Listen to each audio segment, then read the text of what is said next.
모병제 도입방을 들고 나오면서 논란이 뜨거워지고 있습니다. 총선을 앞둔 포퓰리즘이란 반발이 있는가 하면 인구 절벽 상황에서 본격적인 논의가 필요하다는 그런 찬성론도 제기되고 있습니다.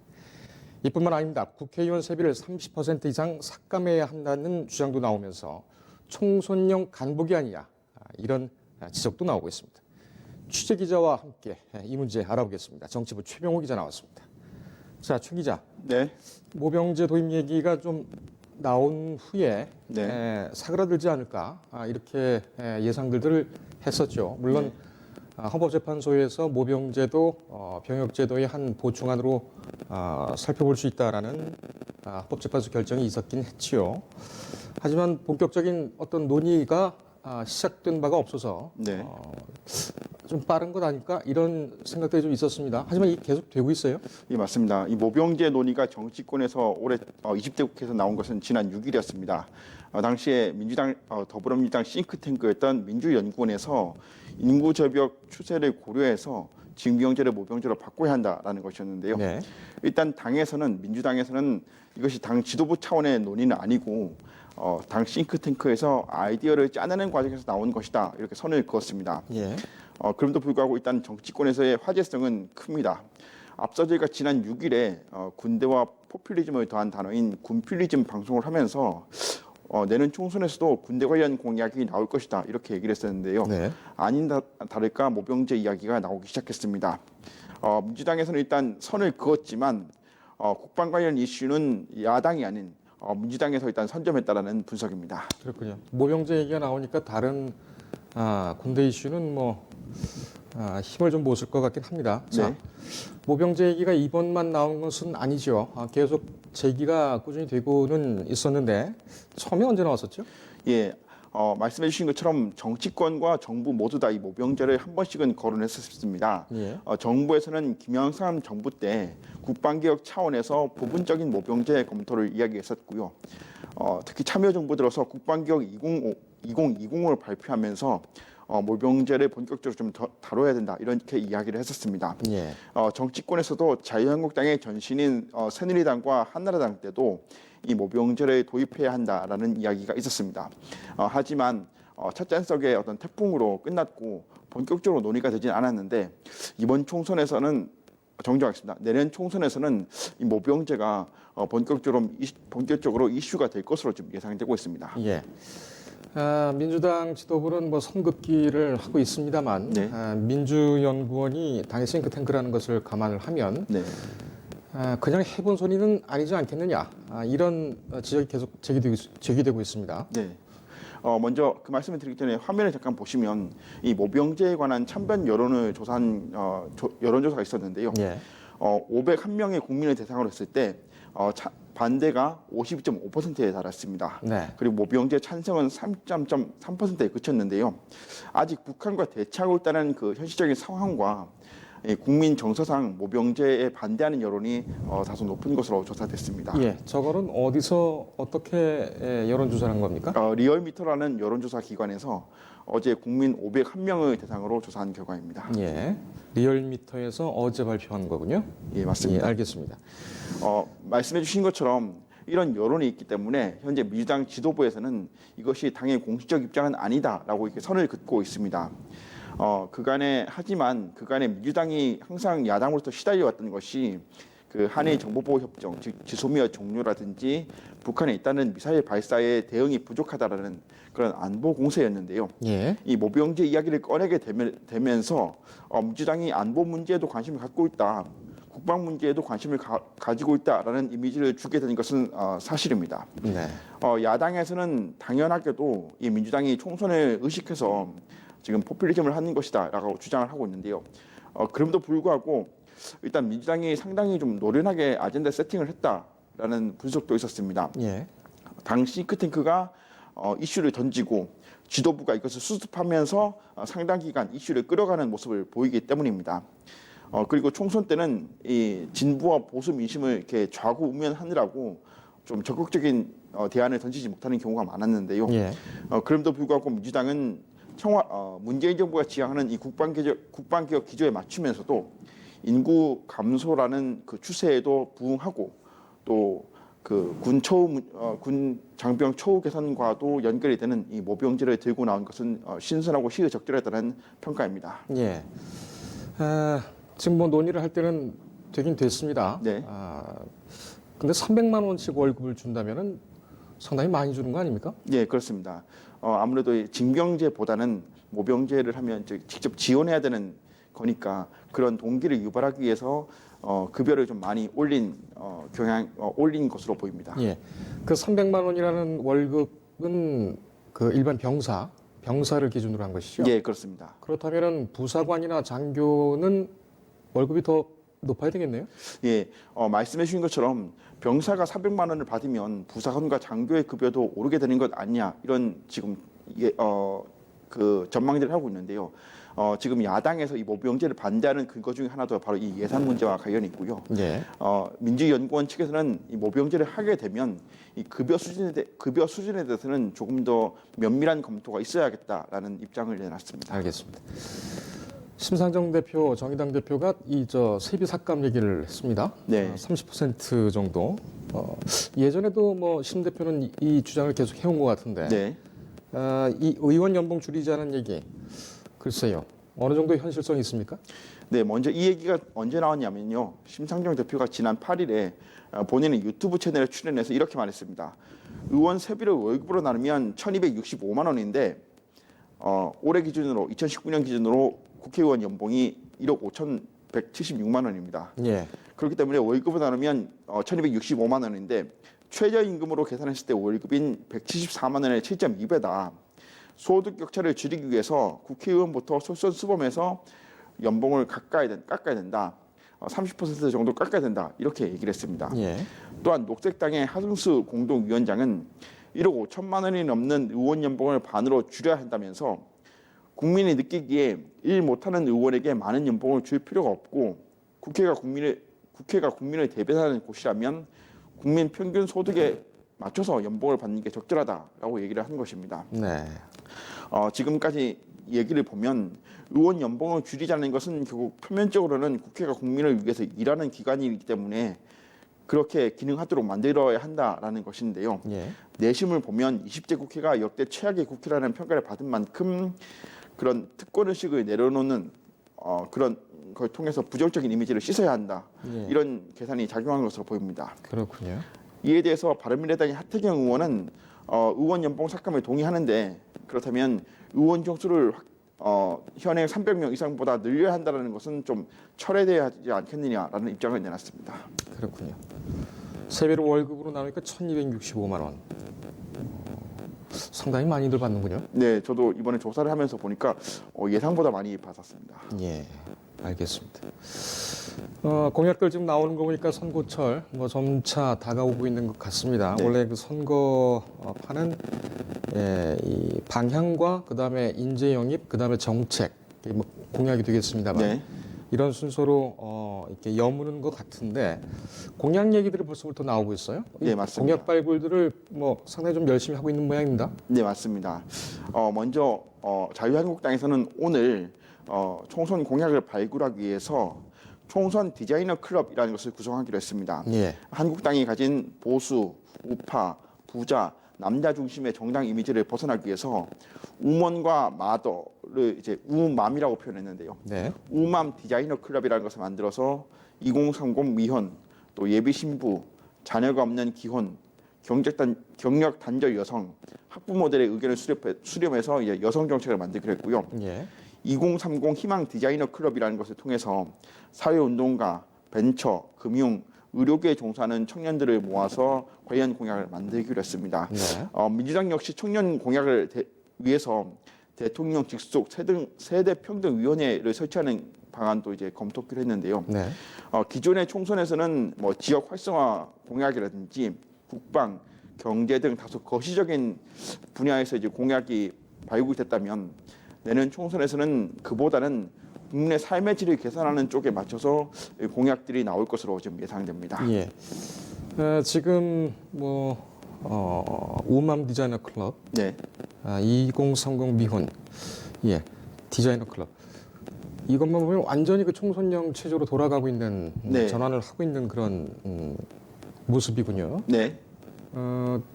주로 그렇다면은 이번 총선의 공약 디자인들은 뭐 여성들이 좀 많이 할 것 같은데 네. 보수 쪽에 그 여성 단체들이 좀 많이 있죠. 예, 그렇습니다. 어머니 모임 같은 경우도 있고 네. 그쪽에 있는 인사들이 이번에 여기 많이 영입을 할 것 같습니까? 어떻습니까? 예, 아무래도 앞서 1차 인재 영입 당시에 국방이라든지 죄송합니다. 원전에 찬성하는 인사들이 영입된 것처럼 2차 인재 영입 명단에서도 말씀해 주신 것처럼 자유한국당의 어떤 보수 노선을 대변할 수 있는 여성이라든지 예. 뭐 그런 부분 그런 인자들이 많이 영입될 가능성이 높은 것으로 보입니다. 예. 근데 그 시민단체들만 보면은 이 우리공화당하고 좀 겹치는 데가 좀 있지 않습니까? 네, 그렇죠. 예. 어느 쪽으로 이 시민단체들은 움직일 것 같습니까? 예, 아무래도 시민단체 중에서도 이 박근혜 대통령의 복권이 필요하다라고 주장하시는 분들은 우리공화당으로 갈 것으로 보이고요. 예. 박근혜 대통령의 복권도 중요하지만 보수세 통합을 통해서 일단은 보수 정당이 표를 가지고 와야 한다라는 것을 주장하시는 분들은 자유한국당 쪽으로 갈 가능성이 높아 보입니다. 그렇군요. 예, 지금 뭐 촛불 전국에서 계속 세력화되고 또 결집을 하면서 이 시민단체들도 권력들을 좀 갖고 있다. 네. 이렇게 갖게 됐다라고 분석이 되는데 이번 총선에서도 이 시민단체들 특히 이 보수 쪽에 아주 활동력 있는 분들 어떤 총선에 어떤 영향을 또 줄 것인지도 자세히 좀 들여다봐야 되겠네요. 네, 그 부분도 한번 취재해 보겠습니다. 알겠습니다. 여기까지입니까? 네, 그렇습니다. 예, 고생했습니다.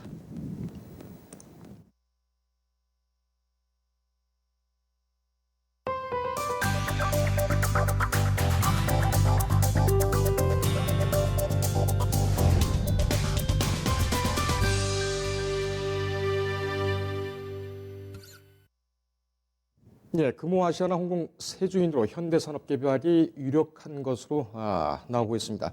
애경과 제주항공, 현대산업개발 3파전에서 최후의 승자는 현대산업개발로 정해지는 분위기입니다. 현장에 저희 취재기자가 나가 있습니다. 김지영 기자.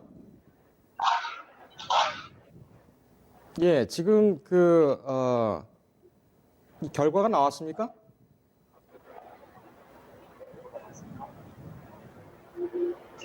예, 다시 한번 불러보겠습니다. 김지영 기자.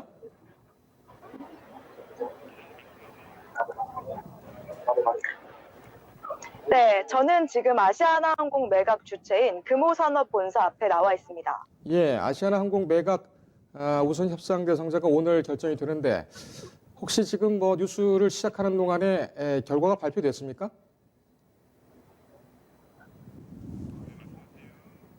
그렇습니다. 아시아나항공 인수를 위한 본 입찰에는 총 3개 컨소시엄이 참여했는데요.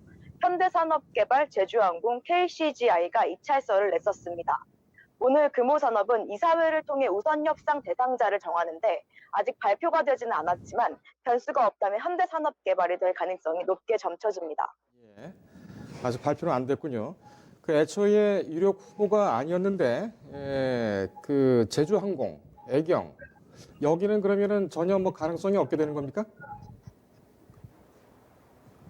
네, 그렇습니다. 제주항공은 항공업 경영 노하우가 있고 인수 의지도 가장 적극적으로 보였던 터라 유력한 후보였는데요. 하지만 본 입찰가가 두 회사의 운명을 갈랐습니다. 제주항공은 약 1조 5천억 원의 인수가를 제시한 것으로 알려졌는데요. 반면 현대산업개발 컨소시엄은 2조 5천억 원을 써냈습니다. 두 기업의 입찰가가 최대 1조 원이 차이가 나면서 금호산업은 큰 고민을 할 필요가 없어졌습니다. 지난 7일 본입찰을 진행한 후 아시아나 측은 우선 협상 대상자 선정까지 약 1, 2주가 걸릴 것이라고 발표를 했었는데요. 입찰가 차이 때문에 결정도 당겨진 것으로 보입니다. 그렇군요. 지금 뭐 1조 이상, 1조 가까이 더 입찰가를 써내는 바람에 완전히 쏠려 가지 않았나 이렇게 생각이 드네요. 그 우선 협상자 이 선정한 다음에도 금호산업과 현대산업개발, 만약에 이제 현대산업개발이 확정적으로 입찰을 받게 된다면 사후에 또 이 팽팽한 또 줄다리가 예상되죠? 네, 그렇습니다. 현대산업개발은 인수를 위해 일단 실사를 진행하는데요. 이 실사를 통해 재무 상황이나 리스크를 자세히 점검합니다. 실사에서 부실을 잡아내며 인수 가격을 낮추려는 전략을 펼칠 가능성이 높은데요. 이후 거래 에 따라 양측은 협상에 들어갑니다. 이번 협상의 쟁점은 금호산업이 보유한 아시아나항공 주식에 얼마나 가격을 매길지입니다. 금호산업은 경영권 프리미엄 하지만 현대산업개발은 향후 아시아나 재건에 쓰일 신주에 더 가치를 둘 것으로 보입니다. 현대산업개발은 제시가 중 약 2조 원을 신주 매입 자금으로 제안한 것으로 전해졌습니다. 지금 아시아나는 에어서울하고 에어부산 같은 자회사도 6개가 있는데 여기도 같이 통매각되는 겁니까? 네, 일단 아직까지는 통매각될 것으로 보이는데요. 하지만 협상 과정에서 일부 자회사는 떼어내고 인수할 가능성도 여전히 열려 있습니다. 협상이 마무리되면 다음 달 주식 매매 계약 체결을 통해 매각이 마무리됩니다. 예, 알겠습니다. 김 기자 수고했습니다. 예, 산업부 김지영 기자가 전해드렸습니다. 저희 뉴스리듬과 뉴스토마토 그리고 뉴스토마토 지면에서는 우선 협상자가 확정되는 대로 바로 보도를 해드리겠습니다. 전화 연결간 잠깐 들리지가 않았었는데 금호산업이 경영권 프리미엄을 얹어가지고 보유 주식의 가격을 4천억 원 이상 받길 원하고 있다. 이런 내용이었습니다. 하지만 현대산업개발은 향후 아시아나 경영 정상화에 쓰일 신주에 더 가치를 둘 것으로 보인다라는 것이 저희 취재 현장 기자의 판단이었습니다. 네, 다음 소식입니다. 어린이들이 좋아하는 장난감, 슬라임, 이른바 액체 괴물에서 유해 물질이 대거 검출됐습니다. 산업통상자원부 국가기술표준원은 시중에 유통 중인 어린이용 장난감 액체 괴물 100개 제품에 대해서 리콜 명령을 내렸습니다. 보도에 강명현 기자입니다. 최근 어린이들 사이에서 유행하는 액체 괴물 제품 대다수에서 유해물질이 검출됐습니다.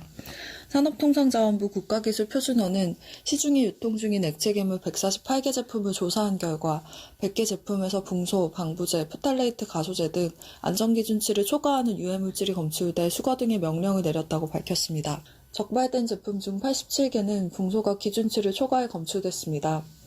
이 가운데 17개 제품은 붕소뿐만 아니라 방부제와 프탈레이트 가소제도 기준치를 넘어섰습니다. 이 밖에 8개 제품은 방부제가, 5개 제품은 프탈레이트 가소제가 각각 기준치를 초과했습니다. 앞서 정부는 올해부터 붕소를 안전관리 대상 물질로 추가했습니다. 붕소는 눈과 피부에 노출되면 자극을 일으키고 반복적으로 노출되면 생식 발달에도 문제를 발생시키는 유해물질입니다. 방부제는 알레르기성 피부 반응을 일으킬 수 있고 프탈레이트 가소제는 간과 신장 등의 손상을 유발할 수 있습니다. 국표원은 제품안전정보센터와 행복드림의 제품 정보를 공개하고 제품안전 국제공조의 일환으로 경제협력개발기구 글로벌 리콜 포털에도 등록했다고 밝혔습니다. 뉴스토마토 강명은입니다. 네, 지금부터는 유튜브를 통해 확산되고 있는 불법 유사 투자 자문 문제를 심층적으로 전해드리겠습니다. 이 이슈를 취재하고 돌아온 증권부 이보라 기자와 함께합니다. 자, 이 기자, 유튜브 선풍적인 인기를 끌고 또 어린아이들도 유튜브 재벌이 되는 그런 일들이 많아지면서 이 범죄의 도구로도 이용이 될 위험이 있다라는 것은 계속 지적이 됐는데 지금 유사 투자 자문과 관련해서 주식 투자도 되겠습니다만 그런 것과 관련해 가지고 이런 부작용들이 생기고 있다고요? 네, 맞습니다.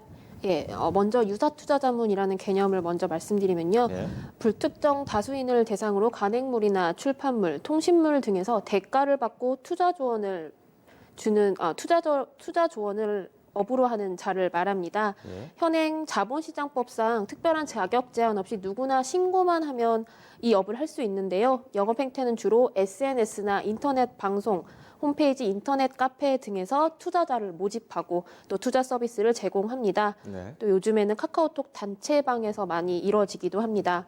문제는 인터넷 카페나 카카오톡에서 머무르던 영업 행태가 날로 진화하고 있다는 점인데요.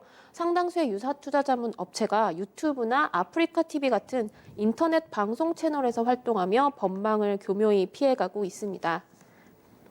알겠습니다. 여기서 활동하는 이제 유튜버들 중에 유사 투자 자문 업체가 포함됐다는 사실은 어떻게 확인했습니까? 금감원의 그 금융 소비자 정보 포털에 들어가면 유사 투자 자문 업자를 검색할 수 있는 사이트가 있습니다. 예. 소비자들이 신고된 업체인지 미리 확인할 수 있도록 유사투자자문 업체 이름과 대표명, 전화번호, 주소지까지 알 수 있게 해놓은 시스템인데요. 예. 유튜브에서 주식 종목을 추천하고 구독자가 많은 채널을 중심으로 제가 검색을 해보니 한 15군데를 제가 찾을 수 있었고요. 예. 또 이 중에서는 구독자가 20만이 넘는 채널도 있었습니다. 예. 그 15군데라는 것은 유사 투자 자문업자로 신고한 업체를 말하는 겁니까? 네, 맞습니다. 예. 예. 지금 시청자 여러분들께서도 화면을 통해서 보고 계시지만 유사 투자 자문업자 신고 현황에서 금융감독원의 홈페이지 파인이라는 홈페이지에 들어가서 확인을 하실 수가 있습니다. 그러면은 그 15개를 찾아난 좀 인기 있는 채널이 15군데고, 그런데 지금 그 유튜브 채널에서 이 어떤 주식 상담이라든가 정보를 전달하는 채널들은 상당히 많죠? 예, 맞습니다. 이들은 주로 어떻게 영업 행태가 지금 진화하고 있는데요. 영업 행태를 조금 나눠보자면, 우선 좋아요를 누르거나 적극적인 리액션과 댓글을 유도해서 광고 수익을 올리는 형태가 있습니다. 예. 또 두 번째는 자신의 수익 계좌를 공개하거나 리딩에 따라 수익을 낸 투자자의 메시지나 게시글을 보여주면서 무료 리딩방을 홍보한 후에 화면 하단에 급등주 무료 문자 받기, 무료 리딩방 체험이라면서 전화번호나 카카오톡 아이디를 걸어서 무료 리딩 체험을 권하는 식입니다. 예. 리딩이라는 게 뭡니까? 리딩이라는 건 무슨 종목을 사고 팔아야 할지 알려주는 투자 조언 같은 그렇습니까? 내용입니다. 예. 예. 계속하시죠. 예. 그리고 저희가 주목하는 세 번째 경우가 있는데요. 네. 아프리카 TV에만 있는 별풍선 기능을 이용한 겁니다. 예. 그곳에서 실시간 방송을 하면서 별풍선을 유도하는데요. 적게는 수십만 원에서 수백만 원에 달하는 별풍선을 쏘게 되면 방송을 진행하는 BJ와 1대1 대화가 가능하게 됩니다. 예. 이렇게 별풍선이라는 금전을 지급한 이들에게만 종목을 추천하고 또 이것이 피해 사례로 연결되는 일이 나타나고 있습니다. 그렇군요. 이보라 기자는 아프리카 TV를 시청해봤습니까? 예, 봤습니다. 예. 별풍선도 쏴봤습니까? 저는 별풍선을 쏴보지 별풍선 않았습니다. 쏴보지 않았습니까? 저는 별풍선을 쏘는 사람 옆에서 구경을 한번 해본 적이 있는데 네. 그거 아주 화려하더군요. 그 불꽃놀이처럼 예, 되고 그렇죠. 분위기를 상당히 띄우는 그런 작용도 하는데 이렇게 되면은 고의적으로 서로 공모해서 별풍선을 쏘고 분위기를 띄우고 그렇게 또 유도해서 들어가는 방법도 어떻게 보면 악용을 할 수도 네, 있겠군요. 그렇습니다. 예. 그러면 유사 투자 자문이라는 것이 뭔지를 좀 한 걸음 더 깊게 들어가서 이것부터 한번 좀 그 개념 정립을 해봅시다. 예, 이 제도는 1997년에 만들어진 제도인데요. 예. 증권 투자 정보에 대한 소비자의 수요가 굉장히 많은데도 불구하고 이를 전문 업자만 하도록 막아두면은 음성화되는 것을 막기 위해서 그러니까 제도화 시킨 겁니다. 그래서 누구나 신고만 하면 별도의 설립 요건 없이 운영할 수 있는 겁니다. 예. 인상적인 일이 있었는데 최근에는 부모 명의로 유사투자자문 업체를 운영했던 대학생이 주식 불공정 거래 혐의로 적발되는 일이 있었습니다. 예. 아마 적발되는 일이 없었으면 대학생이 부모 명의로 계속 운영했을 걸로 보입니다. 예. 그렇군요. 이 두 가지 문제가 다 되겠습니다만 이제 대학생이 미성년자 또는 자기의 진정한 명의가 아닌 것으로 또 그 신청을 받아서 하는 경우도 있을 수가 있으니까 1,800개 정도. 예, 예, 맞습니다. 이거 상당히 좀 많네요. 그러면은 피해가 지금 상당히 큰 상황입니까? 네, 맞습니다. 이게 소비자와 계약을 토대로 하는 만큼 한국소비자원에서 매년 소비자 피해 사례를 접수하고 집계하고 있는데요. 예. 소비자원의 올해 4월 발표에 따르면 2018년 소비자 상담센터에 접수된 주식 투자 서비스 관련 상담, 이게 바로 거의 유사 투자 자문이라고 볼 수 있습니다. 예. 근데 이 건수가 전년도에 비해 4배나 늘어났습니다. 또 피해 사례 10건 중에서 9건이 계약 해지와 관련된 피해였고요. 피해 구제 신청 소비자 절반이 50대 이상의 중장년층이었습니다. 예. 또 평균 계약 금액은 367만 원에 달했습니다. 그렇군요. 50대. 이 유튜브 그 시청자라든지 아니면 유저 또는 뭐 크리에이티버는 뭐 그렇습니다만 하여간 유튜브는 그 중장년층이 상당히 많이 이용을 하고 있죠. 어떤 그런 특성도 고려를 한 것이 아닌가 이렇게 또 생각이 드는데 근데 이런 불법 내지는 탈법 뭐 아직 우리가 지금 계속 모니터링은 하고 있습니다만 어떤 큰 정도의 피해 사례는 아직 뭐 감지되지는 않고 있습니다만 불법과 탈법이 지금 뭐 있는 상황에서 이거 규제를 해야 되지 않습니까? 네, 규제는 해야 하는 상황인데 이들에 대한 관리 감독 권한은 일단 금감원이 가지고 있습니다. 또 최근에 강화되기도 했고요. 네. 하지만 유사투자자문은 금감원이 인가한 제도권 금융기관이 아니라는 점에서 금감원의 분쟁 조정 대상에 해당되지는 않습니다. 아하. 그래서 혹시 이 부분에서 피해를 입었다면 한국소비자원의 소비자 보호 구제 신청을 해야 합니다. 예. 또 전자상거래 등에서 소비자 보호에 관한 법률에 따라 허위 내용이나 과장된 내용으로 소비자를 속이거나 기만한 행위에 대해서는 공정거래위원회에서 제재합니다. 예. 또 시세 조정이나 부정거래 같은 주식 불공정 거래 소지가 있으면 경찰이나 검찰에 이관됩니다. 그렇습니다. 지금 그 화면을 보시면은 유사투자자문관리의 그 책임 소재들 관계 기관들이 나와 있습니다.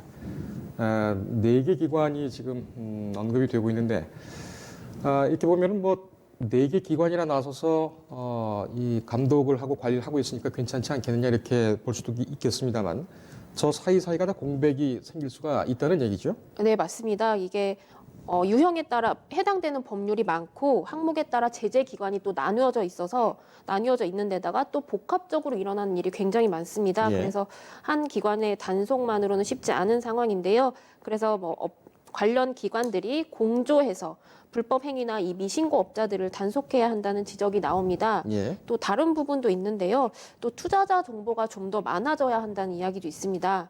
유사투자자문 업체가 이렇게 늘어나고 있다는 건 제도권에서 대중 소비자의 투자 정보 니즈를 모두 흡수시키지 못하고 있다는 뜻입니다. 그렇기 때문에 증권사나 투자자문 같은 곳에서 대중들이 접근할 수 있는 정보 서비스를 늘려가야 한다는 의견도 나옵니다. 그렇군요. 그렇다면은 지금 우리 시청하시는 시청자들 어떻게 조심해야 되겠습니까? 네, 앞서 말씀드렸듯이 기관들이 나서서 검사하고 적발할 수도 있지만 가장 중요한 것은 투자자 스스로가 유사투자자문을 이용할 때 꼼꼼히 따져봐야 한다는 겁니다. 예. 특히 유튜브나 아프리카 TV에서 이러한 서비스를 이용하게 되면 만약의 경우를 대비해서 아까 말씀드렸던 금감원 홈페이지에서 신고된 업체인지 먼저 검색해보고 이용하는 게 좋습니다. 예. 미신고 업체일 경우 분쟁이 발생하면 책임 소재를 따지기 어렵기 때문입니다. 네. 또 계약하게 된다면 계약서는 물론이고 전화나 문자 내용까지 다 남겨놓는 게 좋습니다. 예. 계약 불이행에 대비해서 대금 결제는 3개월 이상 신용카드 할부하는 게 좋습니다. 알겠습니다. 또 신용카드 번호도 미리 알려주지 않는 게 더 좋을 것 같습니다. 예. 개인정보를 알려주지 않는 것은 네. 기본이겠죠. 예. 저희가 이 취재하고 보도하는 의도는 지금 현재 건전하고 합법적으로 이루어지고 있는 유튜브상의 투자 자문을 폄훼하거나 해하자는 뜻은 아닙니다. 그런 틈을 이용을 해서 탈법과 위법으로 선량한 투자 자문 업체들을 욕보이는 그런 사례들이 생기고 있어서 경고 차원과 또 전망 차원에서 이런 뉴스를 준비를 했습니다. 자, 여기까지입니까? 네, 예, 고생했습니다. 감사합니다.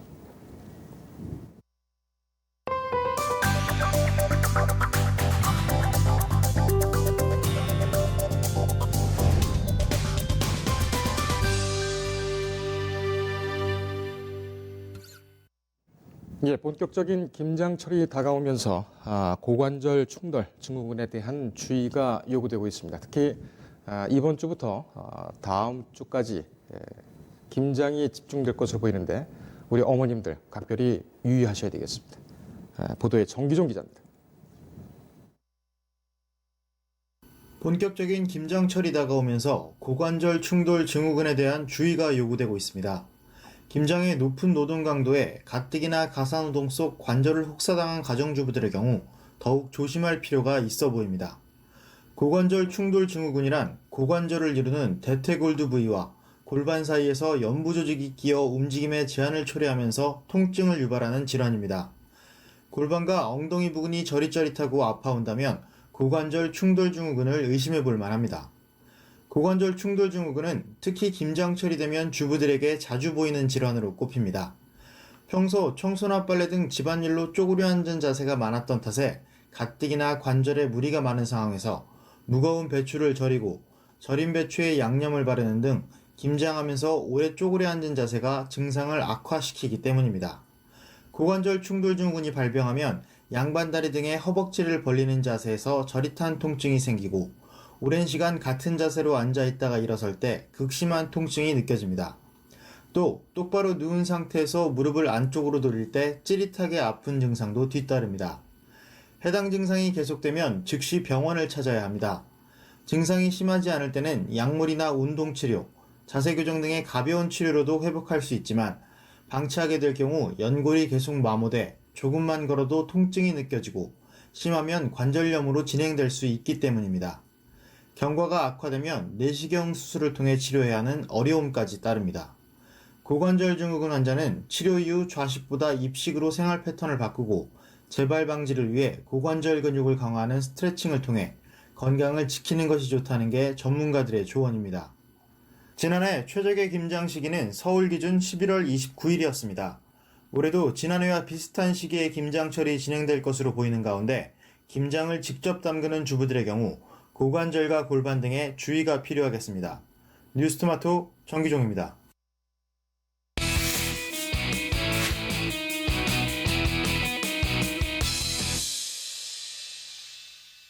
예, 어렵고 복잡한 시사 이슈를 한 걸음 더 깊게 들어가서 개념 있게 정리해주는 박지훈의 법설 시간입니다. 오늘은 앞서서 예고를 해드린 대로 고유정 의붓 아들 살인사건 추가 기소건에 대해서 저희가 좀 심층적으로 다루도록 하겠습니다.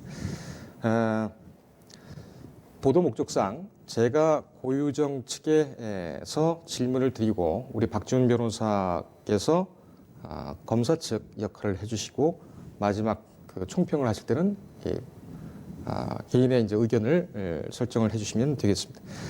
우선 이해를 돕기 위해서 지금 고유정 사건의 일지를 한번 같이 보시도록 하겠습니다. 변호사님 저기 인사를 못 드렸는데 안녕하셨습니까? 네, 박준 변호사입니다. 예. 그 지금 3월 2일 요 전에 이제 11월 달에 2018년 11월 달에 고유정이 그 불면증 때문에 병원에서 약을 처방을 받죠. 3월 2일 날 A군이 침대에서 이제 숨지체 발견이 됐고 질식사 추정, 그다음에 정밀 부검, 부검 한번 2번 정도 했다고 해요. 네. 예. 그리고 고유정에 대한 참고인 조사가 있었고요. 저 때는 또 참고인이었군요. 그다음에 이제 검찰 참고인 조사를 받고 고유정이 그 청주에서 제주도로 이동을 합니다. 남편을 만나기 위해서, 전 남편을 만나기 위해서 간 거죠. 제주 펜션에서 전 남편을 살해했고 동부경찰서, 그러니까 제주에서 청주 자택으로 올라와서 고유정을 긴급 체포합니다. 이때 고유정이 긴급 체포된 것은 의붓 아들 살인 사망 사건과는 관련이 없죠. 무관했죠. 예. 그다음에 이제 6월 4일 고유정 살인 혐의로 입건을 했고요. 상당경찰서에서 이 청주입니다. 그리고 이제 국과수에서 B 씨, 그러니까는 홍 씨죠. 홍 씨, 그 고유정의 현 남편의 그 체내에서 졸피덴을 검출을 해봤는데 약물이 나오지가 않았습니다. 그리고 7월달에 제주지검이 전 남편 살해 혐의에 대해서 고유정을 구속 기소하고 7월 29일날 B 씨 체내에서 홍 씨 체내에서 그 남편 체내에서 수면 유도제 성분이 검출이 되게 됩니다.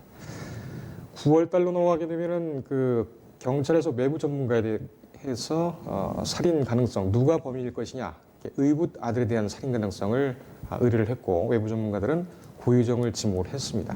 9월 27일에는 사망 사건 수사 협의를 종료를 하고 9월 30일에는 경찰이 B 씨, 홍 씨에 대해서는 과실치사 무혐의로 결론을 내리고 고유정 살인에 대해서 검찰로 송치를 하게 되죠.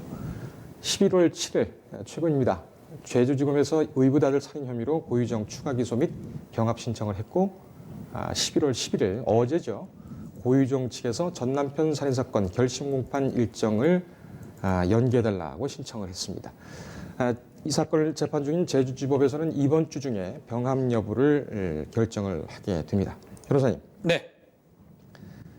전반적으로 볼 때에 이번 의붓 아들 살인 사건 같은 경우, 사망 사건 같은 경우에는 정말 증거가 없다. 그래서 전 남편 살인 사건보다 더 어려울 것이다라는 전망이 있습니다. 네. 어떻게 보십니까?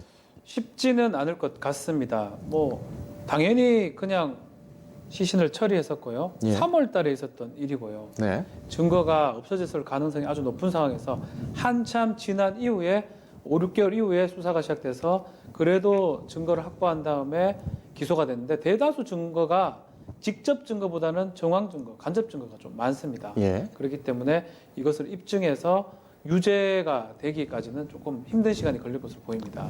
유죄가 힘들까고까지 보시는군요. 변호인 입장에서 뭐 분명히 주장을 할 것이고요. 예. 뭐 그렇다고 하더라도 여러 가지 증거 중에 몇 가지 그 직접 증거에 가까운 증거들이 있기 때문에 예. 한번 지켜봐야 될 부분이라고 예. 생각이 듭니다. 그 직접 증거는 이따 끝난 얘기를 다음에. 하겠습니다. 네. 예. 자, 사실관계에 대해서 좀 세부적으로 따져보겠습니다. 이 보도 목적상 제가 고유정 측 질문을 대신 하겠습니다. 우선 고유정의 의붓 아들 살해했다는 증거, 직접 증거 이거 없지 않습니까? 그렇죠. 증거 없을 수밖에 없죠. 3월 달에 그런 일이 일어나고 그 후에 다 뭐 화장이라든지 그런 절차를 통해서 또 시신 자체도 없을 뿐더러 뭐 고유정이 살해했을 거라고 아마 예상 못했기 때문에 예. 그 당시까지는 그래서 증거 확보를 할 수 없는 상황이고요.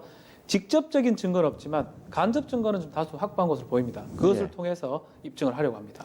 간접 증거나 또 직접 증거가 아닌 정황 증거로 물론 유죄를 인정한 대법원 판례도 있습니다. 하지만 대법원의 입장은 일반적이지 않죠? 그렇죠. 직접 증거보다 간접 증거가 그 입증력이 또 증명력이 약하다 보는 게 일반적이고 간접 증거만 있을 때는 사실은 유죄를 입증하기에 쉽지가 않습니다. 다만 네. 그 간접 증거들을 하나하나 합쳐서 이 퍼즐이 형성이 돼서 이 모자이크가 다 된다 그러면 이게 전체적으로 유죄가 될 수가 있는데요. 예. 지금 상황상 검찰 입장에서는 그게 다가가기 위해서 여러 가지 증거들을 좀 제시한 상황이고 뭐 범행 동기까지 제시한 그런 상황입니다.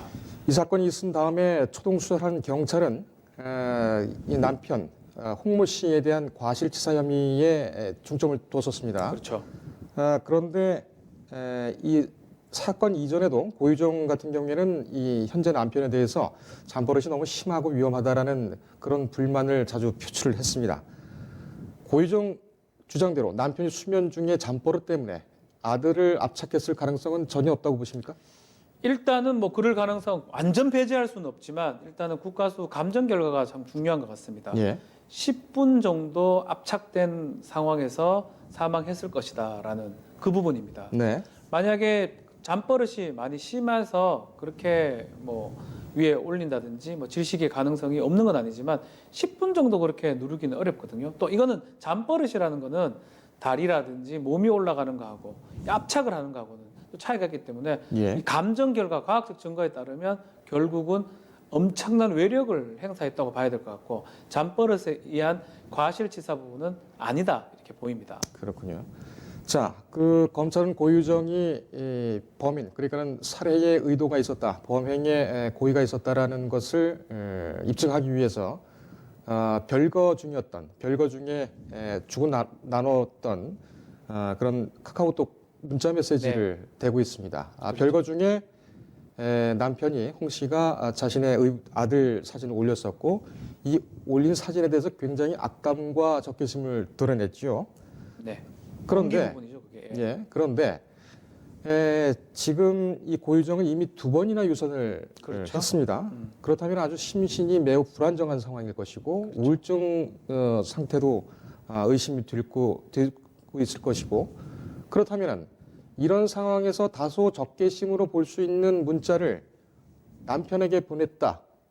이것이 범행의 고의로 단정이 될 수가 있습니까? 일단은 범행 동기라든지 이런 부분은 고유정이 전혀 입을 열고 있지 않습니다. 당연히 범행 사실도 인정하지 않기 때문에 결국은 살인 사건이면 범행 동기가 있어야 되는데 그 예. 범행 동기 부분은 결국은 추정하고 추단할 수밖에 없는 상황입니다. 예. 그래서 여러 가지 내용들 중에 과연 의붓아들을 살해를 했다면 어떤 것이 있을 것이냐 봤을 때 그 SNS 자료가 중요한 자료로 보입니다.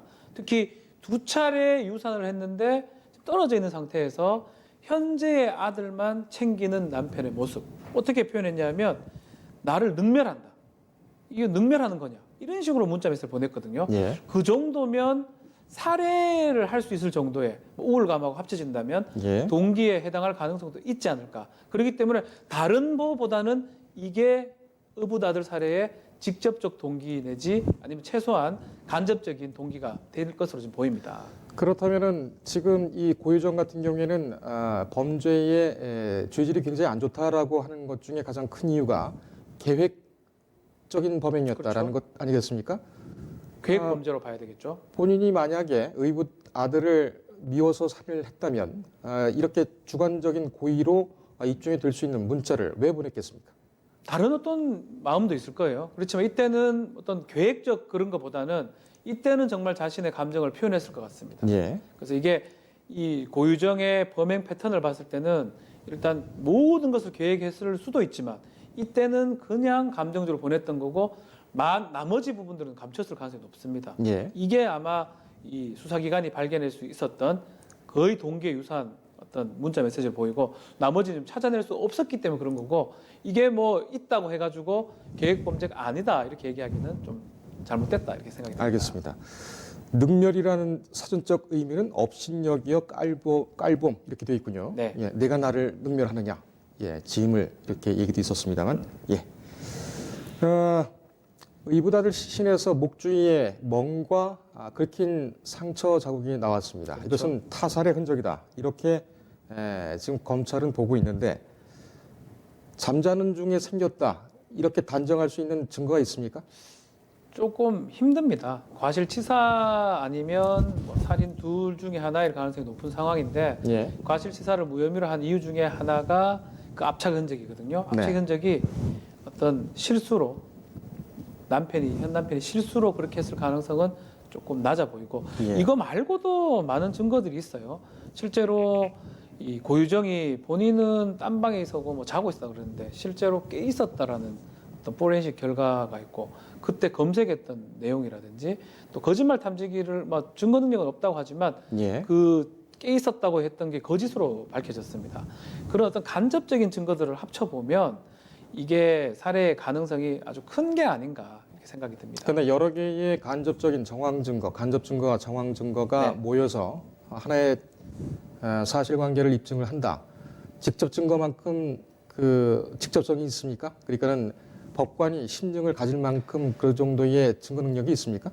증거 능력은 심증의 부분은 법관이 이제 판단할 부분이긴 한데요. 시간적 간격입니다. 3월 2일에 있었던 사건이 뭐 9월 달, 11월 달에 와서야 이 기소가 되고 9월 달, 8월 달 돼서 재수사가 된 거거든요. 예. 이 상황에서 이 증거를 확보한다는 것은 수사기관이 상당히 어려울 거고 또 이거 말고도 지금 전 남편 살해 관련해서도 상당히 계획적으로 비슷한 패턴을 했다고 봐야 됩니다. 뭐 예. 수면제를 이용해서 잠재운 다음에 했던 부분 그런 것들이 지금 병합이 돼서 같은 재판부에서 판단을 한다면 두 개 다 어차피 심증의 문제입니다. 심증이 형성될 가능성이 저는 더 크지 않을까 생각이 듭니다. 예. 하지만 의붓아들 사망 당시 한 침대에서는 그 같이 자고 있었던 사람은 그 아버지였고 그렇죠. 아버지는 소방관이었고 비록 65kg의 몸무게가 나간다는 그렇게 큰 덩치는 아니지만 소방관이었으니까 상당히 좀 그 건강했을 것이라고 추정이 됩니다. 10분간 압착해서 사망시켰다. 그렇다면은 아이가 이 좀 저항을 하거나 또 힘을 10분간 계속 일정하게 주기는 보통 최고의 여자로서는 쉽지가 않았을 텐데 남편이 몰랐을까요?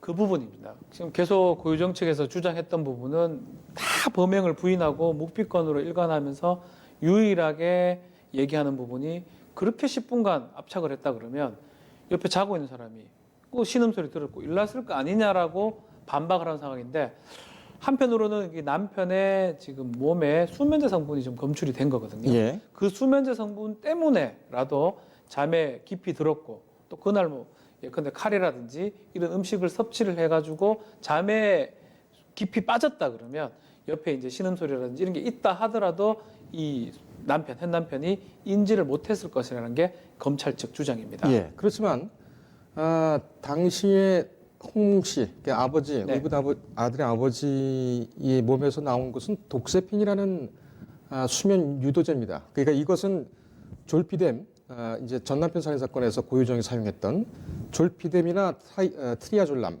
이런 향정신성 수면제와는 달리 수면 유도가 정도가 상당히 좀 약하다. 그리고 그렇죠. 중독성도 없다. 이렇게 지금 확인이 되고 있습니다. 졸피뎀이라든지 독세핀을 미리 알고 있었던 것으로 추정이 되는데 완벽하게 하자면은 독세핀 말고 졸피뎀을 썼지 않았을까요? 되겠죠. 근데 이제 과학적 이제 증거라는 부분이거든요. 뭐 졸피뎀이 몸에서 성분에서 발견이 됐다면 당연히 졸피뎀으로 갈 수가 있는데 수면제 성분이 이제 모든 수면 성분이 또 개월수에 따라서 발견될 수도 있고 안 발견될 수도 있고 근데 시간이 꽤 지났기 때문에 예. 아마 지금 과학적으로 발견되는 거는 독세핀이라는 그 성분만 지금 발견이 되는 것으로 보입니다. 예. 그래서 뭐 검찰 측에서는 이 부분이 좀 아프긴 해요. 졸피뎀 성분이 몸에 발견이 됐다 그러면 딱딱 떨어지는 게 사실 있는데 어쨌든 간에 검찰 측 입장에서는 수면제 성분을 흡입을 했다. 본인은 흡입한 적이 없습니다. 본인 스스로 수면제를 일부러 뭐 먹거나 한 적이 없기 때문에 그렇다면 제3자인 누가 먹였을 거고 가장 유력하게 수면제를 많이 처방받고 썼던 고유정이 음식을 통해서 흡입을 시켰을 가능성이 높다. 이렇게 보는 게 검찰 측 설명입니다. 예. 지금 그러면은 이 졸피뎀 말고 독세핀이 검출된 것이 2019년 7월 그리고 독세핀을 처방받은 것이 고유정이 처방받은 것이 그 전해 2018년 11월 네. 의붓 아들 사망은 2019년 3월입니다. 독세핀으로 재우고서 범행을 했다. 이렇게 주장하기에는 이 시간적인 텀이 너무 길지 않습니까? 그렇죠. 결국은 과학적이나 또 증거적 부분이거든요. 계속 얘기를 하지만 뭐 다른 게 검출이 됐다 그러면 그것을 토대로 찾아내는데 고유정 같은 경우는 전혀 이 관계에 대해서 입을 열고 있지 않고 있습니다. 결국 수사기관 입장에서 뭘 어떻게 먹였고 뭐를 먹어서 의식을 잃은 상태에서 어떻게 범행이 전개됐고 이것 자체를 뭐 그림 아닌 그림을 그려야지만이 공소가 제기가 가능하고 재판을 할 수가 있습니다. 예. 막 그러다 보니까 몸에 발견됐던 조금 시간상으로 상당히 길다고 봐야 되겠죠. 11월 달, 2018년 11월 달 받고 살해를 예컨대 3월 달에 했다고 하면 2019년 3월 달에 했다면 하면 그 다음 5개월 이후에 지금 몸에서 발견이 된 거거든요. 예. 사실은 만만치는 않은 과정입니다. 그렇지만 이 인과관계는 그래도 어느 정도 있다고 보기 때문에 검찰 측 입장에서는 일단 발견한 거 위주로 예. 할 수밖에 없다 이렇게 생각이 됩니다. 알겠습니다. 지금 뭐 적개심 아까 얘기를 했습니다만은 고유정이 의붓 아들 장례식에도 가지 않고 또 사건 현장에 있는 피 묻은 전기장판이라든지 이런 증거물들을 다 치웠다. 본인의 그 증거를 인멸하는 것이 아니냐. 그렇죠. 검찰에서 이렇게 얘기를 하고 있는데 상식적으로 한번 보면 지금 두 번이나 유산한 상태고 남편과 사이도 좋지 않고 별거 상황이었고 더군다나 아이가 죽었고 그 아이를 죽은 것이 뭐 본인에게도 의심 가고 있다. 이런 상황에서 이걸 치웠다. 또 의붓 아들 장례식에 가지 않았다. 이거를 범의로 단정할 수 있습니까? 그래서 이제 고유정 같은 경우는 감정적 부분하고 계획적 부분이 혼재됐던 것 같습니다. 계획적 부분은 뭐 예컨대 수면제라든지 또 딴 방에서 이렇게 있으면서 했던 것처럼 보이는 그런 부분으로 보이고 검찰 측 입장에서는 예. 또 한편으로는 그 감정을 주체를 못해서 SNS로 보내기도 하고 또 정말 완벽하게 하려면 장례 절차에도 더 참석을 하고 해야 되는데 그런 부분들은 결국은 그런 어떤 반대로 말하면 그만큼 살해할 동기가 컸다라고 또 볼 수도 있는 것 같고요. 예. 또 본인이 그 정도는 계획적으로 더 준비를 못했던 부분이 아닌가. 저희가 뭐 검찰이 봤을 때는 그런 식으로 생각하고 있는 것 같습니다. 알겠습니다. 예, 지금 뭐 법정국만 비슷하게 저희가 진행을 해드렸습니다. 본의 아니게 제가 고유정 측 주장을 보내드렸습니다. 너무 노여워하지 마시기 바랍니다. 네. 자, 변호사님. 네. 지금 쭉 말씀을 하셨습니다만 일단 병합 얘기가 지금 계속 나오고 있어요. 신청 연기까지 하고 간단하게 설명을 좀 해주시죠. 이게 지금 사건이 종결이 됐습니다. 지금 전 남편 살해 관련돼서는 예. 곧 송고를 할 상황에서 지금 의붓아들 살해 사건까지 다시 재판에 들어갔습니다. 두 사건이 같이 합쳐서 선고를 하는 게 병합인데 네. 지금 병합할 가능성이 좀 높습니다. 아, 재판부 입장에서는 어차피 이거 지금 선고하더라도 이 재판 또 해야 되거든요. 합쳐서 심리를 한 다음에 같이 구형을 하고 같이 선고하는 방향으로 지금 검토 중인 것으로 보입니다. 유불리가 나뉠 수 있습니까? 고유정 입장보다는 검찰 입장을 좀 봐야 될 것 같아요. 네. 검찰에서 뭐 사형을 구형할 것으로 보이는 사형 구형했죠. 근데 이제 재판부에서 우리 법원 태도가 한 명을 살해했을 때는 이 사형을 선고를 잘 안 합니다. 예. 특단의 사정이 있은 경우만 선고를 하는데 두 명을 지금 살해했다고 만약 봤을 때는 사형 선고의 가능성이 높습니다. 예. 막 그것을 검찰은 지금 보고 있지 않을까 생각이 듭니다. 알겠습니다. 제주재판부는 이번 주 중에 병합 여부를 결정할 것으로 보입니다. 병합 여부가 결정이 되면 또 발빠르게 전달을 해드리겠습니다. 오늘 여기까지 할까요? 예, 감사합니다. 감사합니다. 예, 뉴스 리듬 준비한 시간 오늘 여기까지입니다. 시청해주신 여러분 고맙습니다.